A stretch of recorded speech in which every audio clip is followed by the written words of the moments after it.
Hey, this is Wilson. As always, I'm joined by two of my three prestigious co-hosts, Jason Big Mitch Mitchell and Shane Christopher Murray. Uh, Vito is not with us at the moment. He may join us, while we're in progress of, recording the show, but he's not with us right now.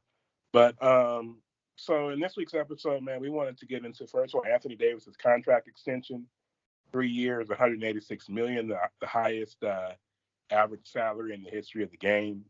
Um, then we want to get into Austin Reaves made his Team USA debut tonight.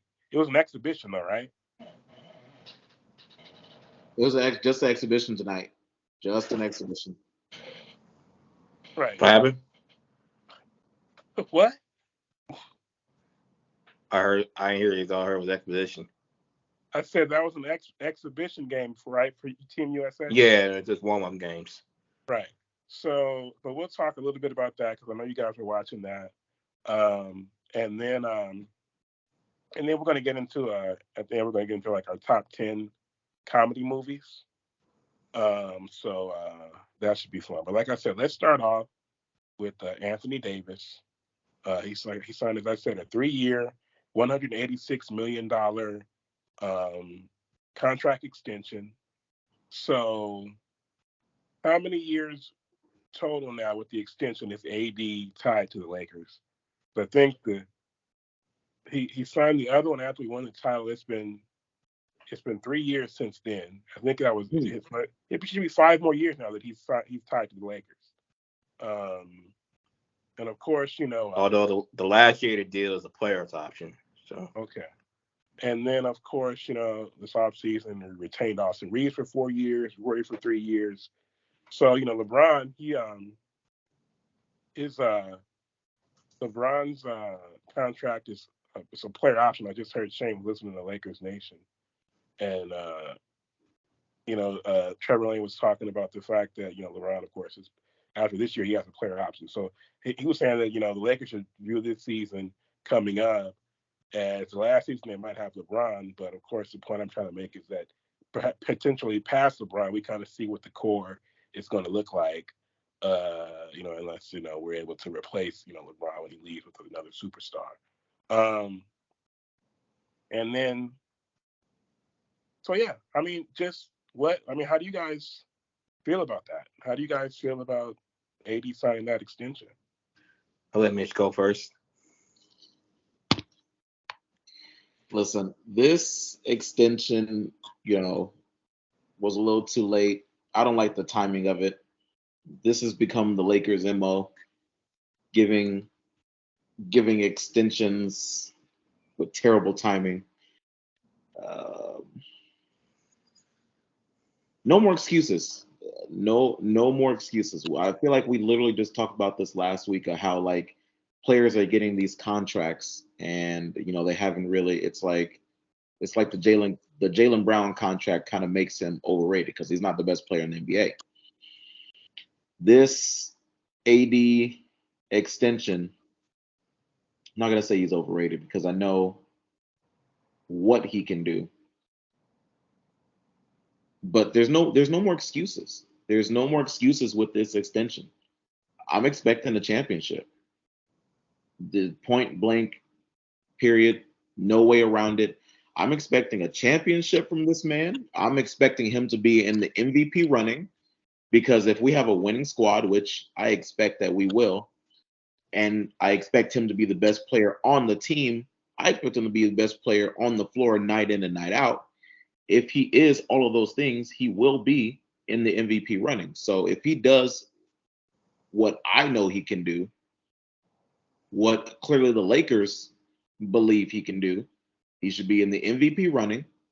We should be a top 3 seed next season, to be honest. Just kind of judging on how we played after the All-Star break, after all the acquisitions. Look for Austin Reaves, obviously, to make a big jump. D'Angelo to keep playing like D'Angelo. Not how he played in that last series, but to play how he played in the regular season and in the first series. Anthony Davis, I'm expecting 28.5 points, 12.5 rebounds, 3.2 assists, 2.1 blocks. I'm expecting 82% from the free throw line. And I'll accept. I hope he's not shooting too many, but I mean, he shot like 20-something% from the 3-point line last season. He was terrible. So if he can get to 30-something, it'll be cool. So yeah, 28.5, 12.5 rebounds. Like those, MVP running type numbers. That's what I'm expecting from AD. No more, no less. Like that's the bar now. The bar has been set. I don't want to hear Shane Murray trying to like come up with excuses for him. Nothing like that. Oh, and I also need him to play 65 plus games. And I'm also expecting an all NBA team and an all defensive selection as well. I'm expecting big things. The contract dictates all these things. So don't look at me and smile. Like he's the one getting paid $186 million. So he's got to play like it. That's it. There's nothing you can say. There's no way around this. But I'm sure you'll find a way. I mean, I'm not tripping off the expectations. How I feel about the contract, the money's not ideal, but I like Mitchell. I don't have a problem with the timing because I'd rather lock down a superstar, so we have someone secure after LeBron leaves. Whenever he leaves, if no more than anything else, you can either use AD in a trade for another superstar to lead us, or bring somebody in with AD. So I look at it more as a business decision, and to go back with what you were saying about the contracts, Mitchell, being signed. What you gotta understand is, well, you may not want to understand it or not, but we gotta understand is a lot of these numbers were already negotiated in these player meetings, in these bargaining meetings. If you meet these certain matrices and you at this certain timeline in your career, you get this max. And if you met that, and then as an organization you decide, okay, we're not gonna offer it, or we're gonna wait on it, then that throws off the agreement and the ambiance and the relationship you have between the players and the organization and with the players union. Like, i.e. example of what happened with IT in Boston. IT met all his metrics. He met everything. He did everything you could do as a player for his size, for being the last pick in the draft. For every reason, you already knew he was undersized, but you didn't want to give him his contract.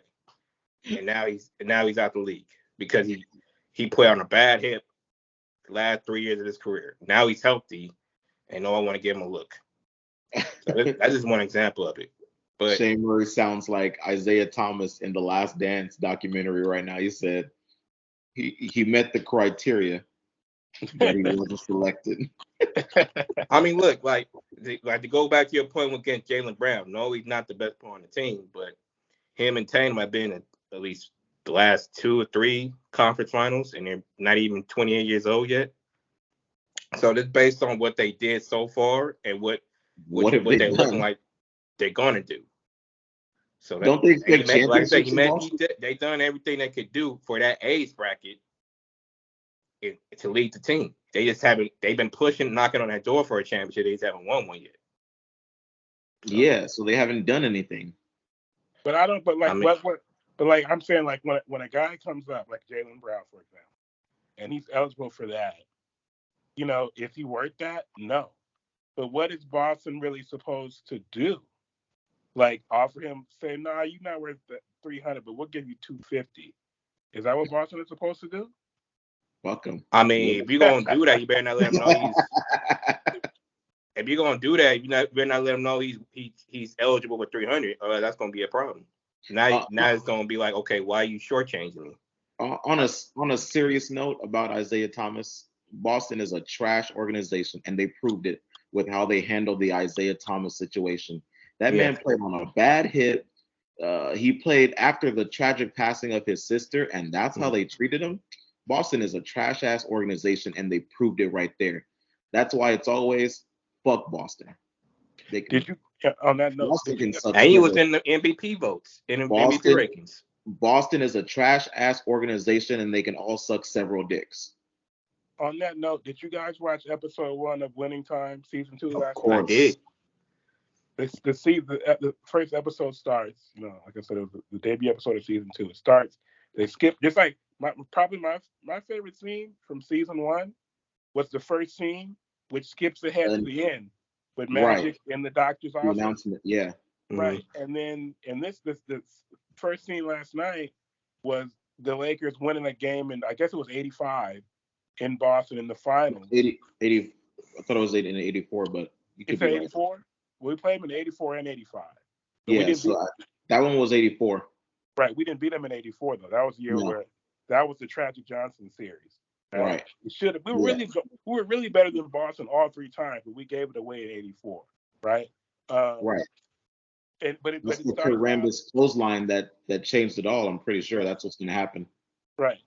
But see, what they did was they skipped ahead though, right? Because they really the season is just 1981, so right after they won the title in 80, but they skipped ahead to 84. Yeah, my favorite part was when they getting back on the bus and you see there's a Byron Scott who gets on the bus. They just show the back of the jersey though. A Byron Scott, Kurt Rambis, a James Worthy, who that's not till 84. They're not even on the team in 1981. No. So, but that's the part, and I saw Jeff Pearlman today.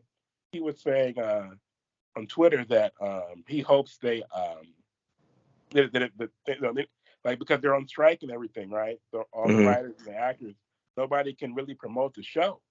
So he's like, people need to spread the word if they really like the show. I would hate that the show ends maybe after the second season or something like that. They never get to the years of Worthy and Byron and all those guys, because to me, that's none of us were either. I mean, we were. And also too, because they was on Laker Nation with Trevor Lane too, and he was saying that they would love to do a Shaq and Kobe series, but again, it's all depending on the ratings for this one. Right, and sure ratings will be high again. And Perlman, he wrote a book on the Shaq Kobe Lakers too. But it would be an easy spinoff, and I actually think that one would. Showtime was a long time ago. The Shaq Kobe stuff was more recent, and I think that it might be even more popular, a Shaq Kobe type series, especially with Kobe being such a all time, somebody people are so fascinated with, almost like a Tupac Shakur. But yeah, I wanted to mention that because they did debut last night. But good episode. And y'all both seen it, right? Yeah. Okay. Yeah. I'm gonna say this. Could Magic one of my heroes. Disappointed. I want to get to a point when they start making him look like a thought. What do you want? He was a thought. What do you mean? I get it, but can we just get to him and Cookie already? Because bruh, some of this shit he getting involved with is during the Showtime era, he was a thought. It is no way around it. But damn, you gotta show everything, from the babies to you smashing somebody while you trying to rehab a knee injury, bro. Magic Johnson, man, that's what he was doing. Yeah, that's what he was doing. He was out here in these streets. It is what it is. And then I was surprised that Jerry West didn't want to bring back the team. You caught that where he's like, okay, we're fine keeping Magic and Kareem, but Coop gotta go. And that's not what he said. He was saying we're not gonna be paying Coop $350,000. That's what he was saying. Yeah, but you gotta pay your role players. Yeah, but he didn't want to pay him that. He didn't want to pay him that. That's what he was saying. He thought Jerry Buss was crazy for even mentioning trying to pay Coop that kind of money. Which Yeah. shit, could you imagine Coop in this era? Man. Please. Paid a lot of money. It's crazy Shit. how, and I was looking up yesterday after that scene. I was looking up and trying to see, like, who the highest paid players like in each year. There's a Wikipedia page of the highest paid NBA players each year. So going back to the Bill Russell days, Russell. I think Will was making like $65,000 a year in the '60s. Oh Then gosh. by the time Will got to the Lakers, he was making like $250,000. Then Kareem, by the late '70s, was making like $650,000. Then like Julius Erving, with Magic in the mid '80s was making about like $2.5 million, I think. Really, it wasn't until Michael in '97, '98 when he made over $30 million both years. That was when it started to skyrocket. But just imagine, man, some of these guys, and that's why they say, they've been saying for years.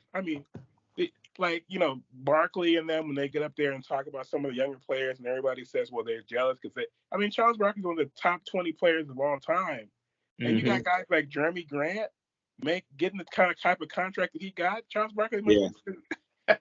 That's what I was telling Sheila. I was like, man, listen, I'd be pissed too. You got a guy like Michael Cooper, like they're pissed, Jerry West over there, pissed that, they're gonna pay him $350,000. Like, what? Jaylen Brown just got $350 million. Like, what? Yeah, it's not even it's like I was looking up like what was $650,000 dollars in 1977. How much would that be? Inflation wise, right? Right, it'd be like $3.5 million. Oh so my God! It's not like it was even it didn't even the inflation doesn't make it right. It's just I'd be pissed. Yeah. If I was Charles Barkley, I'd be pissed. Like, what the heck? Charles Barkley, Dr. J, Isaiah Thomas, these guys who they were making. Barkley later in his career probably may have a few seasons at the end where he was making $10 million a year or something like that. But look at these guys. It's just ridiculous. But yeah, man, I hope Winning Time is able to last, man. I would love to see it through. I just would love. My favorite thing about the book, and hopefully we can have Jeff Pearlman on here one day. Maybe you can get on that, Shane. My favorite thing about the book, I don't know if you guys have read the book. I like it so much that I have it both in a paperback, physical, and a digital. But my favorite thing about it is that it's like Showtime was like it was a real story because it had a beginning, a middle, and an end. Hold on one second.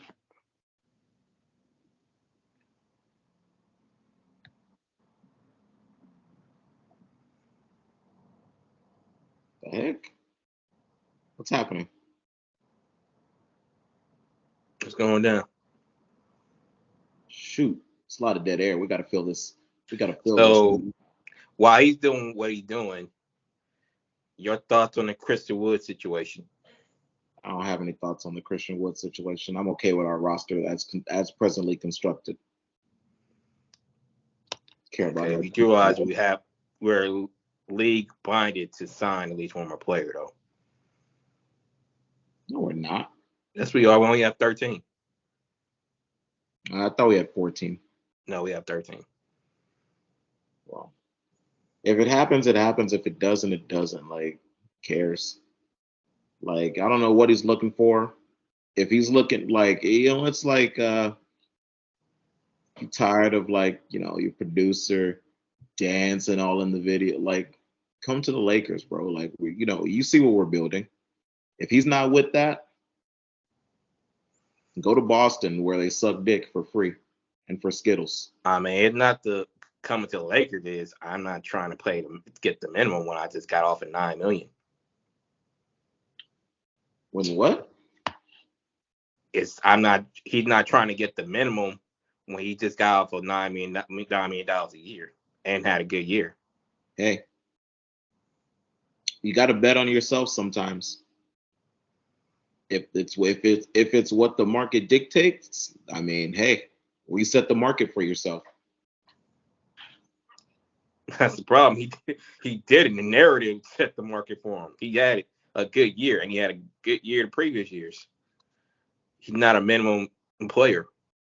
Honestly, like, who you play for? Like, when you come to the Lakers and you play good, you get noticed. It's plain Very and true, simple. but I mean, from his perspective, like, dude, I just came off a 16-7 off the Christian Wood. bench. Hey, Christian Wood, come to the big show. Do it on the Lakers. I bet you get paid then. Facts. Yeah, My I'm sorry man about is that, waiting guys. on the Dame situation. What? And mainly waiting on the Dame situation. Man, Miami and the Blazers are playing around. They're playing footsie right now. I mean, Miami need to come with a better offer. They don't have much. That's the problem. They don't have much. Well, they better go get some. Well, that's why they're looking for a third team. Yeah. And that's why everybody waiting. Well, not everybody. You can't trade Dame for Tyler Hero and some draft picks. Like, that's not gonna cut it. It's Tyler Hero and Duncan Robinson, but yeah, Duncan Robinson not gonna play. I'm sorry, guys. By the way, shout out to Cole Swider. He just got picked up by Miami.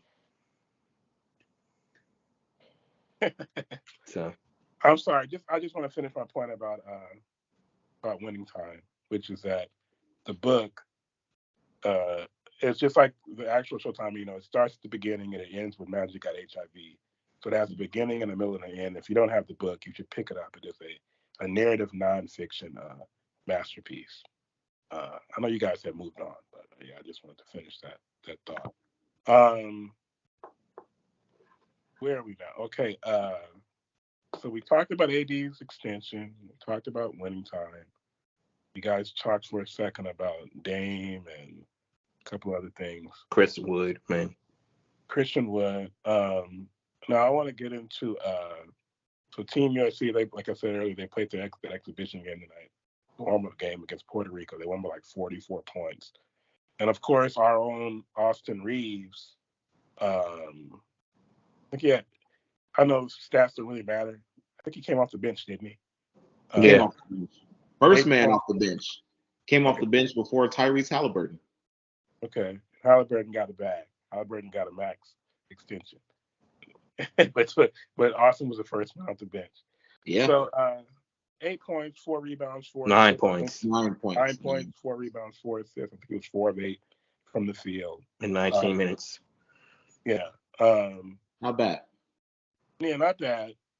I mean, a lot of people were saying that Austin Reaves didn't deserve to be on Team USA. Mitch's friend Trey Young, he was slighted. He was left off the team. Well, I guess you could argue. I mean, they always for these. I guess this is the FIBA games or the World Championships. Which one is it? It's the World Championships, yeah. Right. Is that the same thing as FIBA? Yeah, different. FIBA World Championships. The FIBA World Championships, right? And for these, they never have. Maybe they'll have like one superstar on the team, like when Durant was on there. But usually they don't. These are like the second, kind of like the B team guys, who get this run. And then next summer we'll see the real team, for the Olympics. Yeah, I mean possibly because the real team is older now. Right. Well, we'll see who still plays, but like you said, yeah. The A team is kind of, you got KD and Draymond, sitting on the sidelines over there. But again, they're older. They're not going to play in the World Championships at this point in their career. They're more worried about their NBA franchises. You got guys like AD. It's Sheila was mentioning Kawhi. I'm like, man, if you're the Clippers, and especially if you're the Lakers, you tell Kawhi and AD to sit themselves down. You get ready for the regular season. Like most of our like top American stars are like you said, Anthony. They're all older at this point, so we'll see who's we'll see who's physically ready to take on the the Olympic run for Team Or USA. mentally wants to do it. Did Steph Curry play in 2021? I do not recall. Well, to my knowledge, I don't think he did. He's never played before. He wants to play though, doesn't he? He should play. He Yeah, should. I mean, Steve Kerr's the he coach fits now. right in. yeah. I mean, and easily. and then I heard Trevor Lane saying that LeBron maybe might want to play in the Olympics. Oh my God, Well, Bron, he sit down was. somewhere. Somebody was asked him that. Do you think you would want to play in the Olympics? Okay.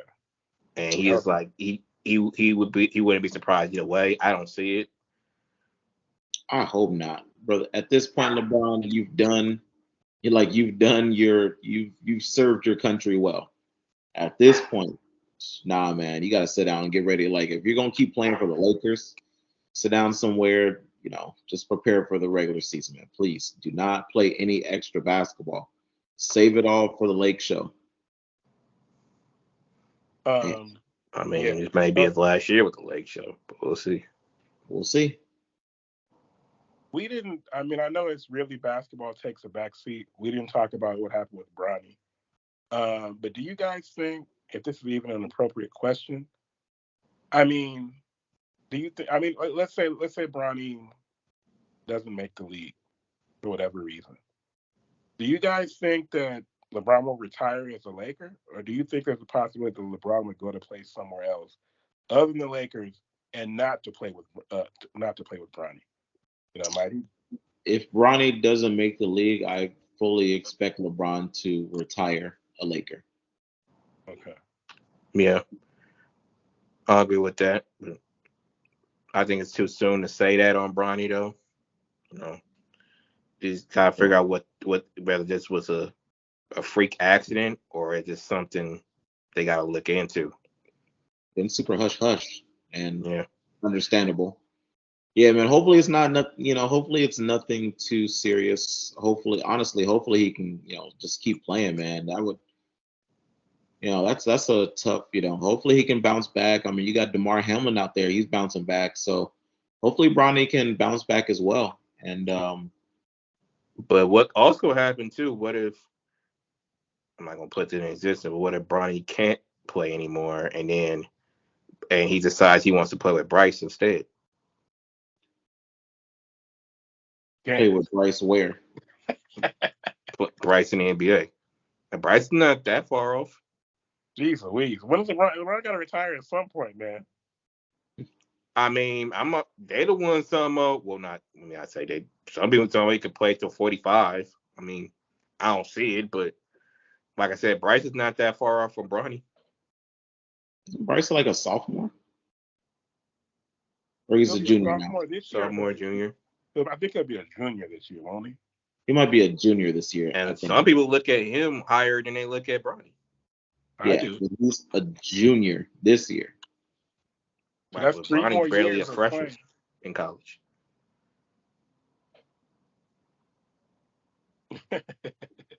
But yeah, man, our best wishes to Bronny, man. Right. So glad that he was able. He seems like he's okay for the moment. And we'll see what hopefully long term he doesn't have any complications or anything like that. Take his time. Yeah. Definitely. Basketball is secondary, man. You're already a billionaire. Like, you don't need this. He might need this break anyway, because like that's a lot of burden to take, for him to take, just being the son of LeBron and being now the face of USC basketball for the men's side and looking to go to the NBA. And all the attention that comes with it, that's a lot, because they already talking about like the number of seats and celebrities that was coming to see him play at USC.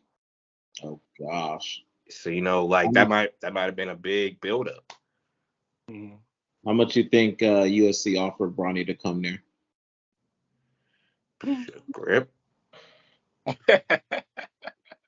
y'all serious? But he already good on NIL deals though. So listen. Basketball in Los Angeles, college wise, the clear choice is UCLA. Basketball. Yeah, let's be honest. the clear choice is UCLA. Yeah, For some reason you picked USC. I mean, USC has done a great job. Maybe because of what's her name there? Natalia. Yeah. You can't remember Kobe's daughter's names now. That's how you feeling? Is it a minute? I was about to say Vanessa, but tell you.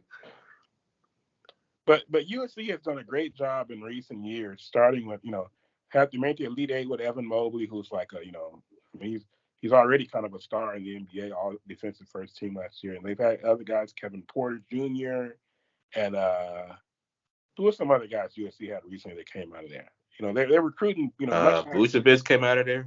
Vucevic, yeah, DeMar. That was kind of a little bit in a more recent distant past, but yeah, USC lately is they're doing a lot. I mean, it's always been a school that the potential was always there. I mean, for it's always been a football school, and UCLA has always been a basketball school. But there's always been more potential for USC, I feel like, to become USC become a basketball school than UCLA to become a football school. I don't know about that. You don't think so? You're reaching a little bit. But also they got the number one. We had some good players on the women's side too. Side. So we had Eric Kendricks and Anthony Barr. Obviously, great standouts. That's the same year we had Miles Jack going both ways. Man, a lot of NFL talent that came out of that, that era, the Anthony Barr, Eric Kendricks era. If we want to go back further, Kay McNown, Sean Foster. Too far. We're talking about recent. Freddie Mitchell. We're talking about recent though. I'm saying. But I'm saying potential wise. I mean, because really UCLA is more of a academics. They're both great, but UCLA is more academically respected than USC. USC is more known. It's still a very elite school, but it's more known for celebrities and glitz and glamour even though it's in the first. But USC is known for glitz and glamour and OJ and superstars and stuff like that. In every USC really has produced more people in I think you're showing your USC bias a little bit. Am I wrong though? No, I mean you forgetting UCLA. We got banners, and they've been to the Elite Eight, Final Four the last couple years. I'm just saying though. I'm saying overall, USC is really the more glamorous school, kind of, is it not? In what way? Like I said, do you know what USC's nickname is? The University of Spoiled Children? The University of South Central. Still though, I'm saying I get it. But having more famous people come out of USC than UCLA? Not really. So. It's like UCLA slightly or almost matched. I mean, it's close. I mean, USC, think of all the famous directors. George Lucas and Robert Zemeckis and Ron Howard and Ryan Coogler, But I mean, it's close. But I just feel like, like I said, USC with their, not their location so much. I mean, not technically for us, being from LA. But as far as, I'm just saying, not necessarily to compare it to UCLA, but I feel like the potential has always been there for them to have more basketball success than they've had, and now you kind of see it. Like they got Evan Mobley, they're getting 4 and 5-star guys. They got Bronny, so it's kind of changing. It's kind of shifting there. And the info has done a great job. I know you guys are UCLA guys. I get it. When we were you could say that even with Evan Mobley, but they didn't go as far as UCLA did in the tournament, even with Evan Mobley there. So that was the same year, huh? Mm-hmm. When UCLA, and Jaime Hawkins just went to NBA draft, got drafted. Jaime Hawkins Jr. Good player. I like. And the point guard just got drafted. Ty Campbell. Yeah. Did Tiger get drafted? Yeah, he got drafted. Either way, he was a good college player. That's That's I think one he's in Charlotte right now. thing. Amari Bailey got drafted as well. Amari Bailey got drafted. So So yeah, 3 guys compared to no guy for USC this year. So Amari Bailey got drafted 42nd, and we had the 41st pick. How crazy is that? Yeah, I really like Amari Bailey. And Jaime Jaquez got drafted 18th when we had the 17th pick. How crazy? Yeah. Like, what? That's crazy misses in my book. Honestly, Vito's not here to defend his boy, but man, if Jalen Hood Shafino doesn't pan out, man, the Lakers will forever not forgive themselves for not drafting Jaime Jaquez Jr. I think he's going to be that good? I think he could be a good role player on the Lakers. He plays hard. He plays good defense. He can. I think his shot will. I think his shot will improve. I think it. The league is going to dictate that his shot improves. So I think Jaime Jaquez could carve himself out a nice little career. He's definitely got a good chance landing in Miami for sure. I think he would have had maybe even a better chance carving out a long career with the Lakers, but we got Vito's boy, so we'll see how that goes.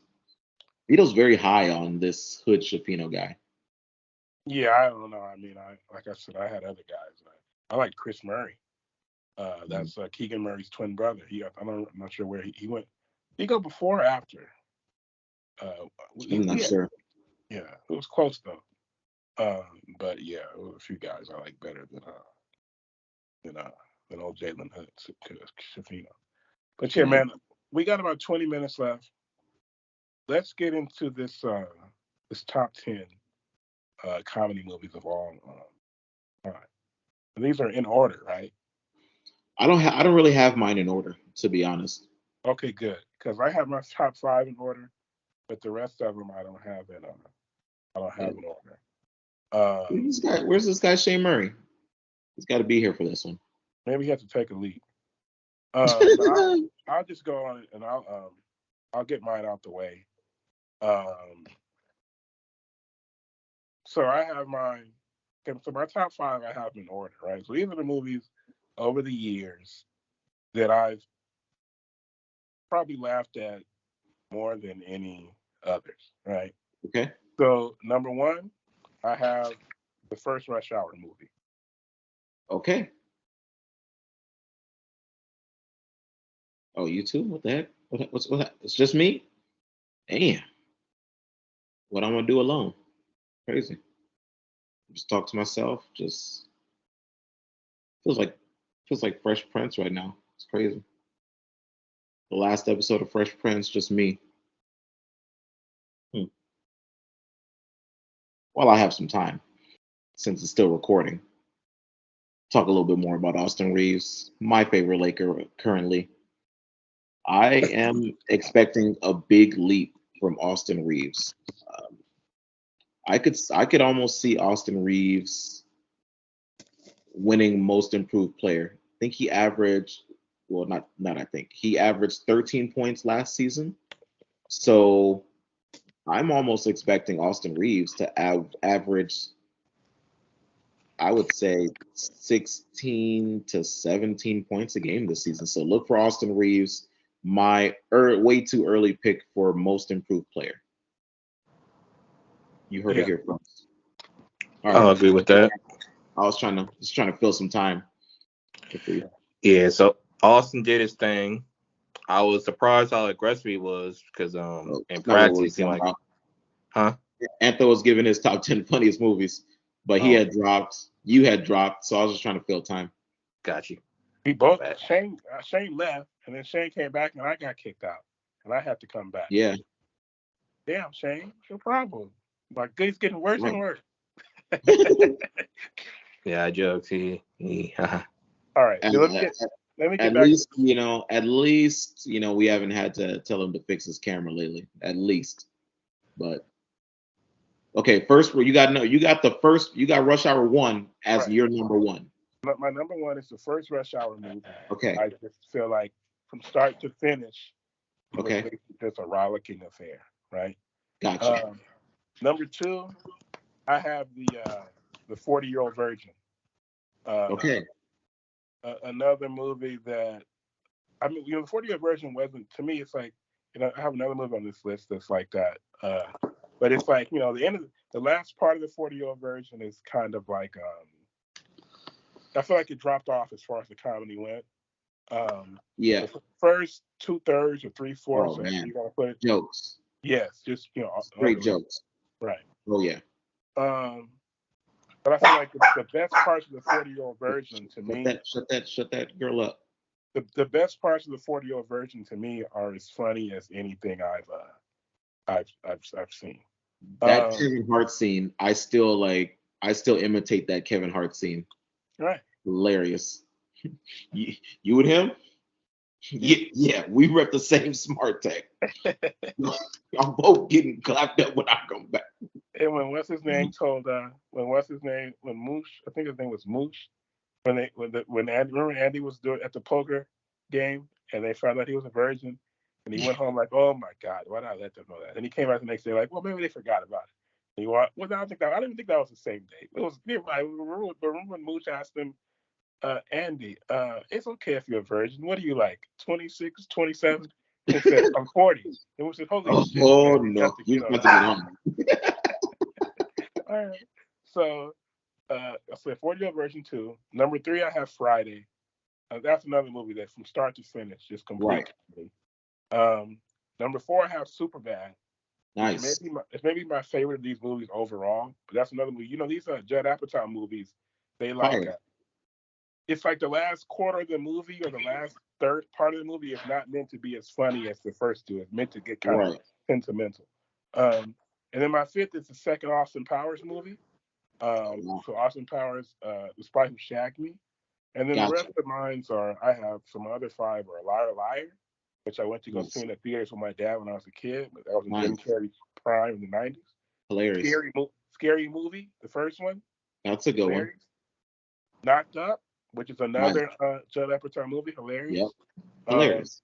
And then I have 2 of Robert De Niro's great comedies.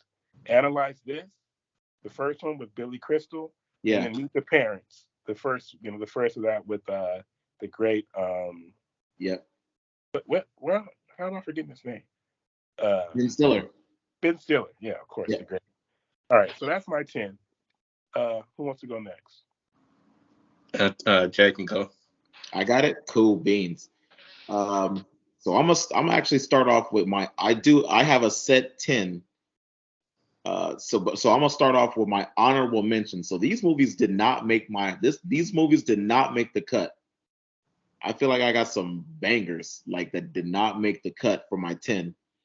So honorable mention, Coming to America. I'm sorry, Eddie. Step Brothers. I mean, come on, Step Brothers, fucking hilarious. Talladega Nights did not make the cut. Unfortunately, Big Daddy did not make the cut, but it's still my favorite Adam Sandler movie. Still my favorite Adam Sandler movie, but I had to make a choice. Tough decisions had to be made. I'm sorry. Big Daddy, still my favorite though. Happy Gilmore. Accepted. That I feel like Accepted is one of my like low key, like not too many people know about it, with a young Columbus Short, Justin Long, Jonah Hill is in it as well. Hilarious movie. If you haven't seen it, watch Accepted. Bad Grandpa with Robert De Niro. Bad Grandpa came out of nowhere for me. Hilarious. Dodgeball did not make the cut. Honorable mention. Meet the Parents and Meet the Fockers both made honorable mention, but did not make the cut, unfortunately. Wedding Crashers, surprisingly, did not make my 10. Crazy, but I love that movie. And another little known movie that you guys may not have heard of, that is one of the most funny movies to me, For a Good Time Call. I couldn't tell you the actresses that are in it, but if you haven't seen it, which maybe you haven't, For a Good Time Call, it's hilarious. Basically, they end up becoming like sex line operators. It's hilarious. So I'll get into my actual top 10. These are not in any order. Starting off strong though. Tropic Thunder. I will forever quote that movie. Tropic Thunder easily makes the 10. I got Friday. I mean, hood classic. Jokes for days. I mean, I feel like you can't have a comedy top 10 without Friday. Shout out to next Friday too, though. Sorry. They're all funny, yeah. Yeah. Number 3, it had its moments, but the first 2 for sure, top notch. Number 3 in my 10, again in no order, but number 3, I got Kicking and Screaming, which is a Will Ferrell movie. Felt like I couldn't have more than one Will Ferrell movie, so that's why Step Brothers and Talladega Nights didn't make the cut. And Kicking and Screaming for me was jokes. I got Super Bad because I mean, like you said, Anthony, the Judd Apatow era of comedy was unforgettable on another level. That was like, oh man, what a time to be alive that was. But I definitely got Super Bad, hilarious.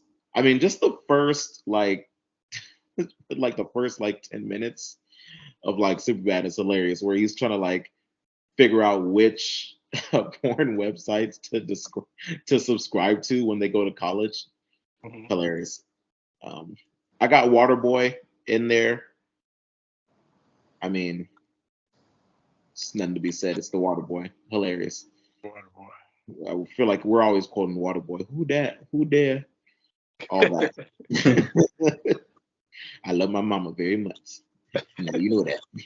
The water sucks. It really, really sucks. Just a classic. So that's why Big Daddy couldn't. Big Daddy's a great movie though. Sorry, Adam. But yeah, Waterboy. I got The Hangover, which, man, Hangover was great. Felt like that one came out of nowhere too. I got Life with Eddie Murphy and Martin Lawrence. Life was fucking hilarious. Shout out to R.I.P. to Bernie Mac. Ada Pappy. I got Bridesmaids because the scene where they ate the Brazilian barbecue and they all got the shits. I mean, listen, top tier comedy. The 9th movie in my top 10, again, no particular order, but the 9th movie I have The Replacements with Keanu Reeves, Orlando Jones, Gene Hackman. Hilarious. I fucking love that movie. Right on, Shane. Right on. I love that movie. And the 10th movie in my top 10, again, no particular order, but I got Sister Act 2. Sister Act 2 for me was hilarious, and it's always gonna hold a special place in my heart. When I was in middle school at Transfiguration, my mom worked super early in the morning, so I had to go to morning care. And I swear, shout out to Tammy right now, because I swear it was the only movie that she owned, and I swear we watched it maybe 2 times every week. Anytime like it's like, oh shoot, all right, well, what are we gonna watch? Oh, we gonna put on Sister Act 2. What the hell you think we watching? Bro, I feel like we watched Sister Act 2 so much. I feel like I used to know all the words to the damn movie. That's how much we watched it. And then when Tammy would do like afternoon care as well, surprise, surprise, what would we watch? Sister Act 2. I mean, what can you do? It's a Catholic school. It was like, it wasn't too many movies that could get approved for a middle school Catholic school. So Sister Act 2 is always going to hold a very special place in my heart. I'm still upset about Sister Act 2, actually. Sheryl Lee Ralph, she's such a great actress because I still hate her in Sister Act 2 to this day. Like, why can't she just let Lauryn Hill sing? Gosh. Lauryn Hill was in Sister Act 2? Lauryn Hill was in Sister Act 2. Yeah. I've never seen it. A lot of these movies Mitch named, I've never seen them. Wow. Also, fun fact, Ryan Toby, the From the City male High. singer. Huh? From City High. Yeah. City High. I. Yes. He wrote Usher Superstar. Mm-hmm. Yep. I guess I really don't like. I mean, I really don't watch that movie as many movies as the average person probably. I'm not a huge movie watcher like that. I've watched enough movies to make lists on pretty much any genre, except romantic comedies because I don't watch romantic comedies. I do. And I I'll don't like probably have a 10 of that. and I don't like action movies and stuff like that. Really? My favorite type of movies are serious period pieces, historical dramas. I like stuff like that. I like Schindler's List. All right, so Shane. All right, so I'm gonna do my honorable mentions first. Remember these honorable mentions again. Eddie with Whoopi Goldberg, NBA movie. Okay. I see where this. I don't know if this is considered a comedy, but I thought it was funny. D3 The Mighty Ducks. Roscoe Jenkins. Oh my with god. Martin, Mike Epps. Of all the Martin Lawrence movies, said not all the Martin Lawrence movies. I'm Head just of saying. State. Major Payne. Soul Plane. What the fuck? Stop. Soul Plane is honorable mentions. Yeah, it's not honorable and it shouldn't be mentioned. Soul Plane was ass. According to you, did accept it. Don't shit on mine. I ain't shit on yours. Oh I'll let you go. Soul Plane. All right, go ahead, bro. Everybody knows that though. Classic. Don't tell mom the babysitter's dead. Ladybugs. Foolish and Double Take. So these are my top two. Has Shane Murray ever given a list that was not what? Go ahead, Shane. I didn't say nothing about y'all list. I didn't say nothing about y'all list. Of all the Jamie Foxx movies, you gonna say Double Take? Or all the Eddie Griffin movies that he's ever done, you gonna say Double Take? I don't understand. It's crazy. I don't know why you hating on Double Take anyway. I didn't say nothing about your list. All right. Can I get through my list, please? I was quiet with both of y'all spoke. Okay, go ahead, please. We're Right. running out of time. Yeah, now we're out of time. Whatever. Top 10. 1, Coming to America. 2, Rush Hour. 3, Life. 4, Norbit. 5, 90 Professor. 6, Mrs. Doubtfire. 7, Good Burger. 8, Little Rascals. 9, Black Man. 10, More Money. That's my list.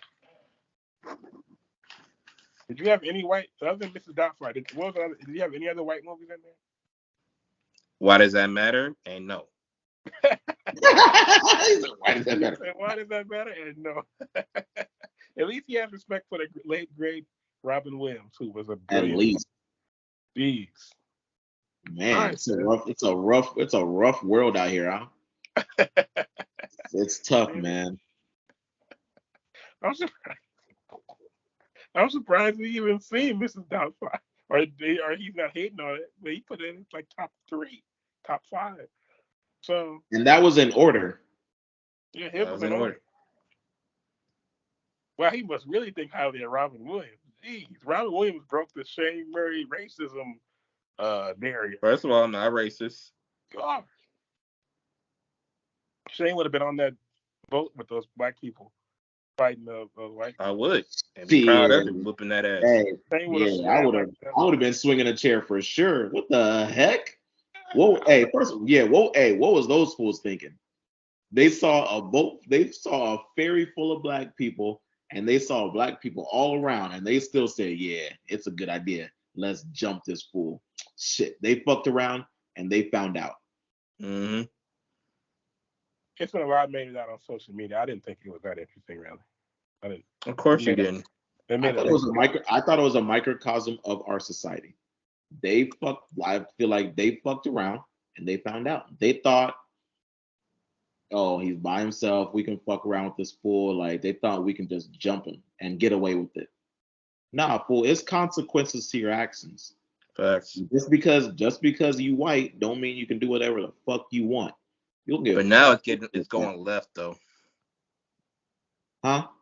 The whole situation's going left now though. So Man, I'm not worried about that. I'm just worried about all the memes that are coming after this shit. Is hilarious to me. But All right. no Will Ferrell movies, huh? Like, what's wrong with you? I'm not a big Will Ferrell fan, to be honest. That's crazy. Yeah, I feel like he is hit or miss, but crazy. He was great on Saturday Night Live, but as far as the movies go, I don't know if I have Talladega Nights? Nothing? You know what's a really underrated movie that I just thought about, and maybe it would be in my honorable mention, would be Jim Carrey's The Grinch. That movie was funny as hell. I thought about putting that in here. That movie was fun. That was like. Oh, he had Liar Liar too. He had Liar. Oh no, wait, Liar Liar was in his honorable mention. No, it was in my top 10. Oh shit, no, Shane Murray didn't say it. You're right. Damn. Nah, I didn't say no Jim Carrey movies. Crazy. I thought about The Grinch. Really, The Grinch was.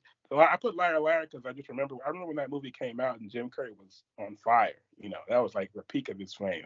And I went to go see it with my dad. The Ace Ventura was funny as hell, bro. I mean, my goodness. Ace Ventura was funny. I mentioned Dodgeball. Dodgeball was in my honorable mention too. I think I missed it though. But Dodgeball is definitely honorable mention. Okay, Mitch. Do you have anything you want to say to an old friend of ours? Yeah. So unfortunately, Shane Murray's terrible list took up all the rest of the time. You know, Herbert is a movie guy, so he was definitely ready to give his top 10 funniest movies of all time. And so sorry, Herbert, we ran out of time, but I know you were going to say Tropic Thunder is in your top 10. I know this for a fact. But sorry, Herbert, we ran out of time. All right, sorry, Herbert.